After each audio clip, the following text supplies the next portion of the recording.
Bom dia, a paz do Senhor esteja com você nessa manhã de quinta-feira, seja muito bem-vindo ao nosso devocional diário da palavra e oração, que Deus abençoe tua vida em nome de Jesus, amém?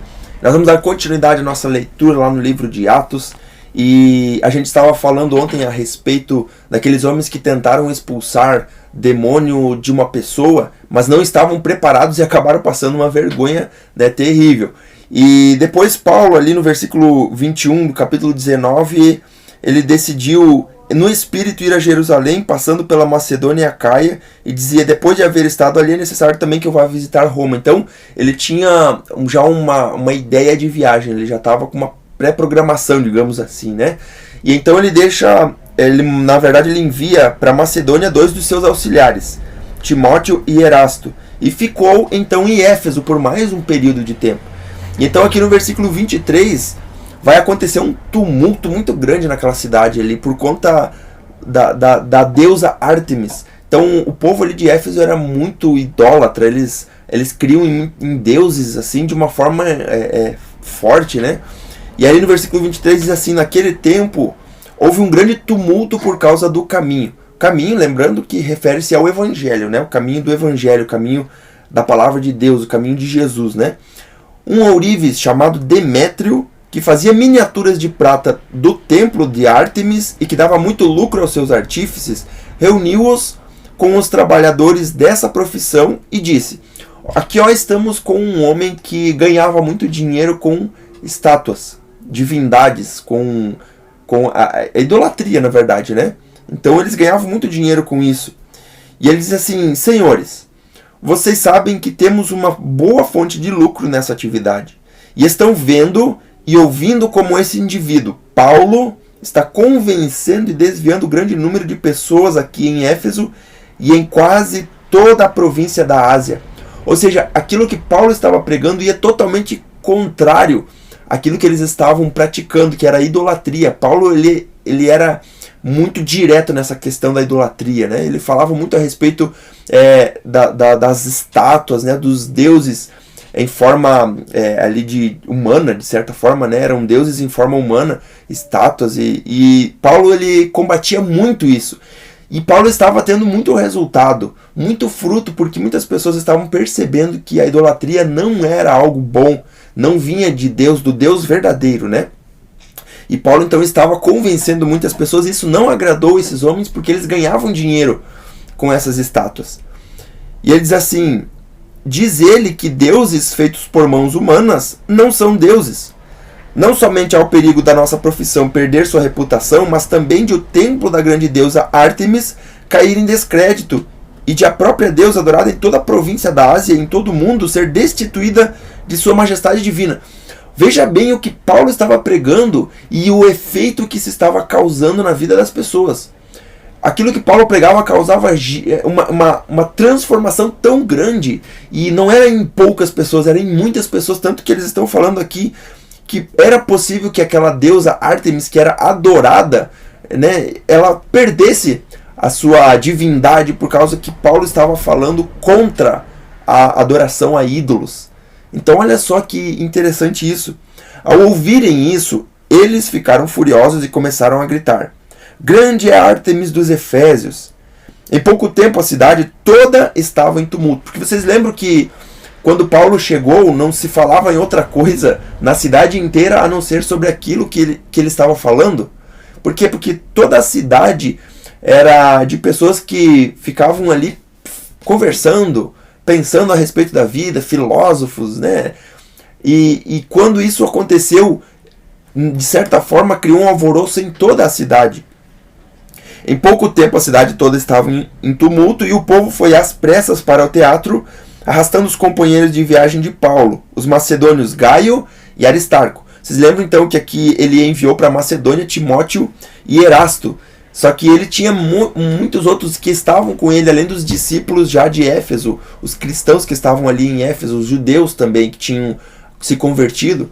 Mas aqui eles pegaram então esses companheiros aqui de Paulo, Gaio e Aristarco. Paulo queria apresentar-se à multidão, mas os discípulos não o permitiam. Olha só, alguns amigos de Paulo, dentre as autoridades da província, chegaram a mandar-lhe um recado pedindo que não se arriscasse a ir ao teatro.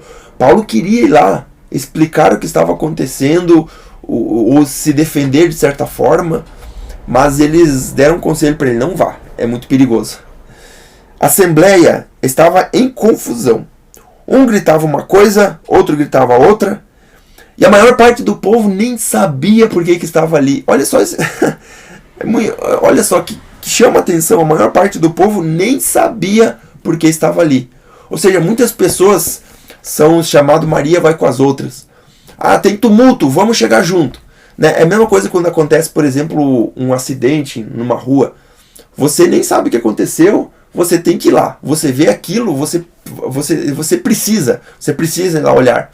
Ou outra coisa que eu já vi, eles fazendo as pegadinhas também de alguém olhando para o céu, mas ele não está olhando nada, de repente para mais um do lado, eles nem sabem o que estão olhando, mas estão lá por quê? Porque a influência arrasta, né? Ou seja, naquela cidade ali um monte de gente foi para lá sem saber por que estavam lá, por causa que eles viram alguém lá, ou seja, eles influenciaram os outros a criar um tumulto. Então a gente precisa ter essa noção das coisas. O que você está fazendo? Você está seguindo alguém? O que esse alguém está fazendo? Às vezes a gente está fazendo algo que a gente nem sabe o que é. Então aqui aconteceu justamente isso com eles. Alguns da multidão julgaram que Alexandre era a causa do tumulto. Alexandre era um judeu. A gente não sabe aqui exatamente qual era a posição de Alexandre, mas talvez ele tivesse alguma influência. Então eles pegaram ele e quando os judeus o empurraram para frente, ele fez um sinal pedindo silêncio, com a intenção de fazer sua defesa diante do povo. Mas quando ficaram sabendo que ele era judeu, todos gritaram a uma só voz durante cerca de 2 horas: grande é Artemis dos Efésios. O escrivão da cidade acalmou a multidão e disse: Efésios, quem não sabe que a cidade de Éfeso é a guardiã do templo da grande Ártemis e da sua imagem que caiu do céu? Portanto, visto que esses fatos são inegáveis, acalmem-se e não façam nada precipitadamente. Vocês trouxeram esses homens aqui, olha aqui, embora eles não tenham roubado templos, nem blasfemado contra a nossa deusa. Aqui tem uma lição para nós. Eu sou totalmente contra aquelas pessoas que vão por exemplo, na igreja católica, onde tem aqueles santos, e vão lá e derrubam os santos, e quebram, ou vão na casa de uma pessoa que recém se converteu, ainda está aprendendo, e eles quebram os santos na frente da pessoa. Isso gera uma sensação desnecessária. Aqui os discípulos, inclusive Paulo, não precisaram fazer isso, não precisaram blasfemar contra Deus, a Ártemis, não precisaram quebrar nenhum santo, nenhuma estátua, nenhuma imagem. Não foi necessário. Então isso muitas vezes acontece porque as pessoas, elas acham que estão no direito de fazer isso, mas ninguém tem o direito de simplesmente afetar, ou melhor dizendo, muitas vezes as pessoas acham que estão no direito de simplesmente ir lá e destruir a vida do outro praticamente.